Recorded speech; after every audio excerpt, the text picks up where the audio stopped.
Good morning. রিমঝিম বৃষ্টির সকাল। এই যে 1 কাপ উষ্ণ গরম জল, মানে আদা আছে আর কি, আদা আর লেবু। রিমঝিম বৃষ্টি এই কারণে বললাম, এই যে ছিটেপিটে বৃষ্টি হচ্ছে, অনেকক্ষণ ধরে হচ্ছে ছিটেপিটে বৃষ্টিটা।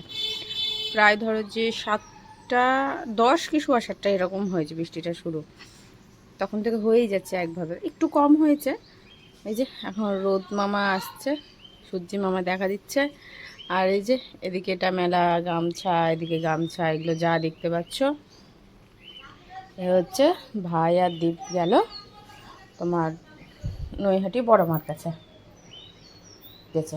তো যাই হোক, গেল ওখানে, আমাকে বলছিল, আমি বললাম না আমি যাবো না, আমি গেছি, পরে আবার যাবো, তোমরা ঘুরে এসো। বাবু সেই ভোর থেকে উঠে আছে, 6টা থেকে, ওরা 6টায় উঠেছে, 6টা থেকে উঠে আছে। আর আমি উঠলাম 7:15 সময়, বেরাবার আগে। ওরা রেডি হয়ে যাওয়ার কিছুক্ষণ আগে উঠলাম, যে 7:30টায় ওরা বেরালো। বাবুকে খাওয়াতে হবে এখন, বিকু, ওই জন্য বাবুর মুড অফ হয়ে আছে।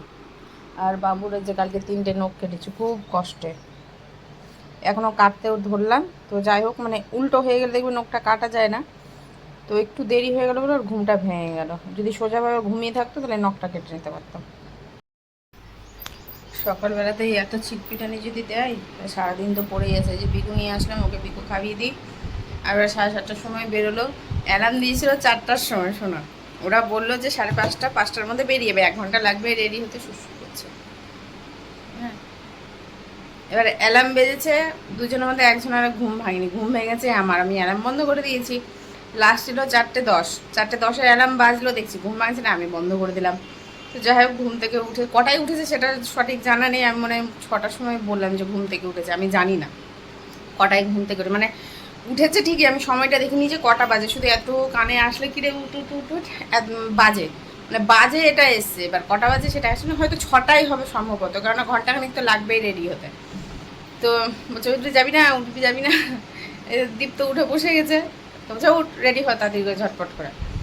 দিয়ে যাই হোক, ভাই বললো যে তুমি যাও রেডি হও, আমি উঠছি, এটা বাথরুম তো একটাই। এইবার দীপ কী হয়েছে, উঠে এখানে গেটের কাছে এসছে, কাল থেকে একই কথা ভ্যাত ভ্যাত করে যাচ্ছে।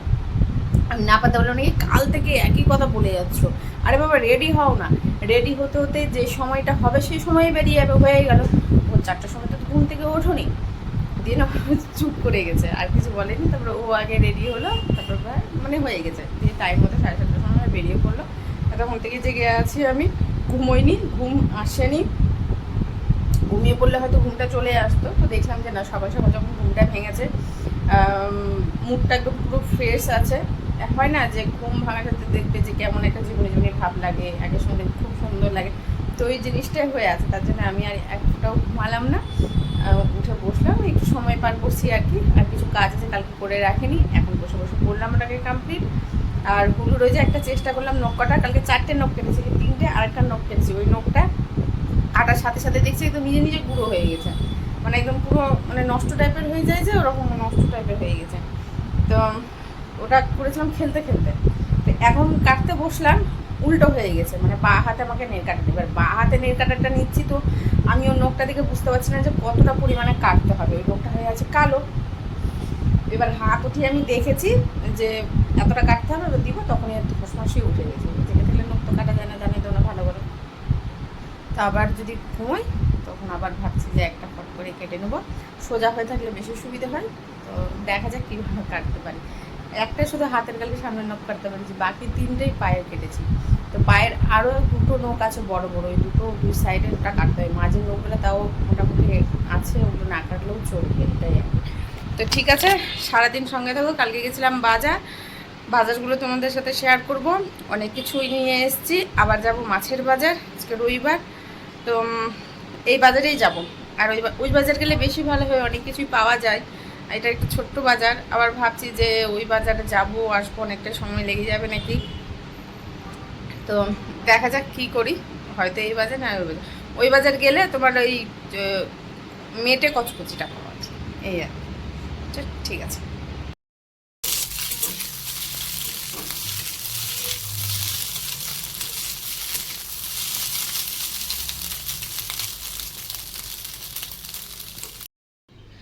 অনেক সময় আছে বাজার যাওয়ার, সবে মাত্র 10টা 40 বাজে। ভাবলাম যে যতটুকু কাজ গুছানো হয়েছে তোমাদেরকে একটু দেখিয়ে দিই। আর বৃষ্টি শুরু হলো আবার, এই ঝিরিঝিরি বৃষ্টি থামার নয়, তো অসুবিধা নেই, ওর মতো হতে ছাতা নিয়ে আমি বেরিয়ে পড়বো। বাসন মাজা হয়ে গেছে, নোংরাটা এক জায়গাতে জড়ো করবো, যখন কিছু নোংরা আছে, মানে বাজার যাবো তো বাজার থেকে আসি, তাহলে একবারে এক জায়গায় জড়ো করে ফেলে আসবো। আর এখানে এই যে সেদিন হাফ মাংস ছিল, হাফ মাংসটা ধুয়ে নিয়েছি, ওদিকে চিকেন, এই যে পণ্ডিতের জন্যে, এদিকে চাল ধোয়া হয়ে গেছে। আর আমি যে তখন পাস্তা করেছিলাম অনেকটাই হয়েছিল, হাফ খেয়েছি, হাফ রেখে দিয়েছি। এই জায়গাটা গোছাতে হবে, তো তার আগে ভাবলাম তোমাদেরকে বাজারটা দেখিয়ে দিই। ওখানে চিড়ে ভিজিয়ে রেখেছি পণ্ডিতের জন্যে, যে ওকে খাইয়ে রেডি হয়ে একবারে বেরিয়ে যাবো, অনেকটাই সময় আছে, অনেকটাই। যে মোচা, ডাঁটা, গন্ধরাজ লেবু, ডাঁটা তো আমার একার জন্যই নিয়ে এসেছি, সঙ্গে মা থাকলে আরও বেশি ভালো হতো, ডাঁটা মা বেটি মিলে চাবিয়ে খেতাম।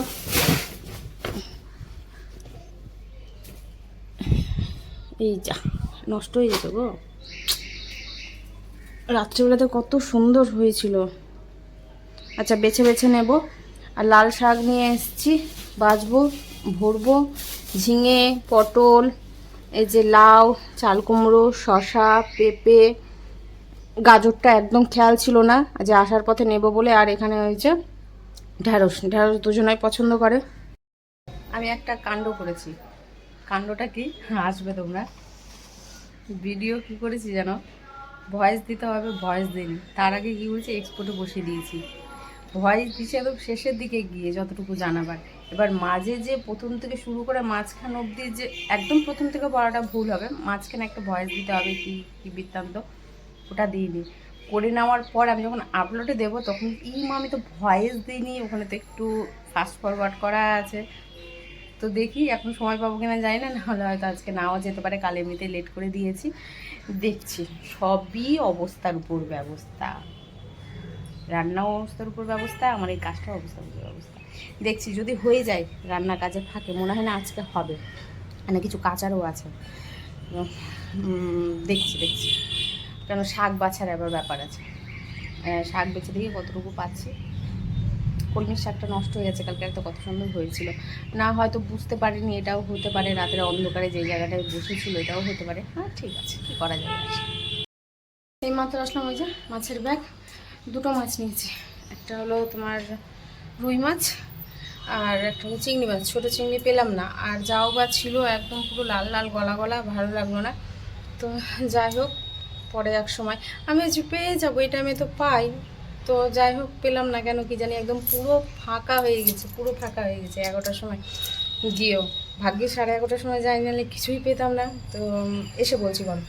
আর এই যে খুচরো দিতে যাচ্ছি, 50 টাকা ওনার কাছে খুচরো নেই।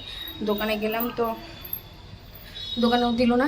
গরম মশলা নিলাম, বললাম যে 30 টাকা গোটা গরম মশলা। তো যে এলাচের দামই 10 গ্রামের দাম 50 টাকা, আর আমি 50 টাকার গরম মশলা নিয়ে আসি, আমার 3 মাস চলে যায়। আনলাম না, আমাকে প্যাকেট দিচ্ছিল, আনলাম না প্যাকেট দিও না, তারা খুঁজছে, তারা হচ্ছে খুচরো নেই, সবাই অনলাইন করছে, মানে নিলাম না, তাই খুচরো নেই না হয়তো। যাই হোক, মাথাটা তো মনে হয় ঠিকঠাক নেই নাকি, আর রিক্সাওয়ালাকে খুচরো টাকাটা দিয়ে আসে।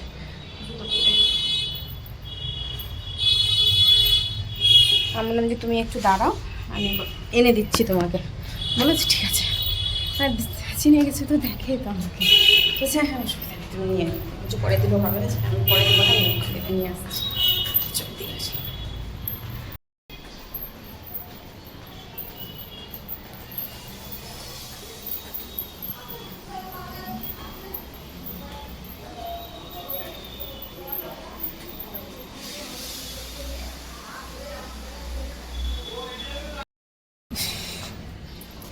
খুচরো নিয়ে এলাম, বেঁধে গেছিলাম, নাহলে বাবুকে যদি এখন আমি এভাবে লাগিয়ে যেতাম, এসে যাও দেখছি পরিষ্কার, আমার নাজেহাল হয়ে যেত। এইবার 100% কিছু না কিছু একটা করতো। গাছটা চলো দেখায় ছাদ থেকে, দেখা করে আর দেখানো হয়নি, নিচ থেকে তো দেখতে পেলে। এই যে দুয়ারের সামনে উঠেছে পুরো, আচ্ছা দেখে নিলে। চলো এবার আমি কাজে লেগে পড়ি। ছোটো চিংড়ি পেলে বেশি ভালো হতো, কচুর শাকটা করতাম, পেলাম না, আর কি করার, কিছু করার নেই। পরে আবার এক সময় যেতে হবে, দেখতে হবে যে পাওয়া যায় কি না। হ্যাঁ, এটা আবার হাল তুলতে গেলে পাওয়া যাবে ছোটো চিংড়ি, ছোটো ছোটো চিংড়ি, ছোট ছোট চিংড়ি, হালতু, বালিগঞ্জ, ওখানে সব রকমের সব জিনিস থাকে। এটা ঢাকতে ভুলে গেছি গো। চিংড়ি মাছটা বেছে নিইনি, এটা অল্প চর্বি নিলাম। এই যে মাংসটা আছে, এই মাংসটা দিয়ে যে চর্বি একটু বড়া করলেও বেশ ভালোই জমে উঠবে। দেখো কতটি দিয়েছে, 50 টাকা, অনেকটাই দিয়েছে। তার মনে হচ্ছে কম দিয়েছে নাকি, আগে অনেকটাই দিয়েছিল দীপ যখন নিয়ে এসেছিলো।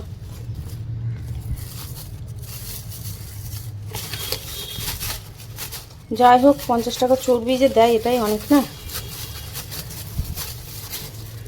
আমি ওই জন্য তো বুঝতেই পারলাম না। এই যে চিংড়ি মাছটা ভালো আছে, আর বেছে নিলাম না, বললাম দাদা বেছে দিও না, আমি নিজেই বাছবো।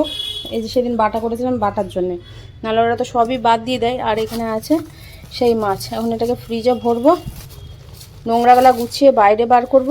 মাছের তেল ছিল, ওটা এমনিই দিল। বললাম দাদা মাছের তেলটা বিক্রি করবে, বলছে না। আমি তাহলে দেন, বলছে ঠিক আছে দিয়ে দিচ্ছি। বলছে বিক্রি করবো না, নিয়ে নাও। তো মাছের পিসগুলো একটু বড় বড়ই করেছি।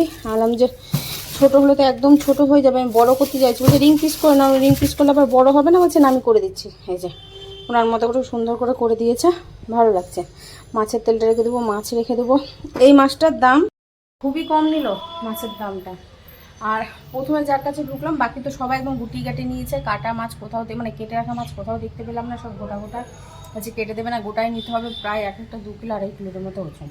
এক জায়গায় গেলাম, দেখতে পেলাম ওর ওজন হলো 800 কত, যাই হোক ও নিচ্ছে 300 টাকা। আমলাম যে 300 টাকা, আমরা মাথা দিয়ে কত নিচ্ছ? বলছে মাছের কি মাছের তেল কি কি সব যেন বললো, ওগুলো নেই তো, এটার দাম এত টাকা পড়ছে। তো আনলাম, আচ্ছা থামো রাখো আমি দেখছি। তার পাশের কর্নারে গেলাম, ওই কর্নারটাতে গিয়ে ওজন করলাম, হচ্ছে 200 টাকা। আর মাছটা বেশ ভালো আছে, তোমরা দেখে বুঝতে পারছো, মাছটা একদম বেশ সুন্দর। বলছে এই এই সম্পূর্ণ বললো যে এই পিঠের দিকের মাছ, আর অল্প একটু লেজা ছিল। বলছে এটা দিদি নিলে একটা হবে না, লেজাটাও নিতে হবে। তো আনলাম যে দাও ওজন করো। মাছটা বেশ ভালোই আছে, খারাপ তো নেই। তো ইয়ে বার করলে হয়েছে, তো পেটি বার করলে হতো। যাই হোক কী মাথার মধ্যে আসলো, ঠিক আছে ওদিকে করলে ওটাও ছোটো হয়ে যেত, ভালো লাগতো না, তার জন্য ওইভাবে পিস করে নিয়েছি। আর কোথায় 300 টাকা, কোথায় 200 টাকা, বলো তো একই মাছ ছিল। অথচ শুধু পিঠের মাছটুকুটা দিয়ে ওজন করেছিল, সেটাতে পেটিও ছিল না। তো তার ওজনে কী করে কী হয়, বোকা পেয়ে যাবে। মানে মানুষকে বোকা পেলেই মানে কি, যত লুটে পেয়ে খেতে পারে তত ভালো।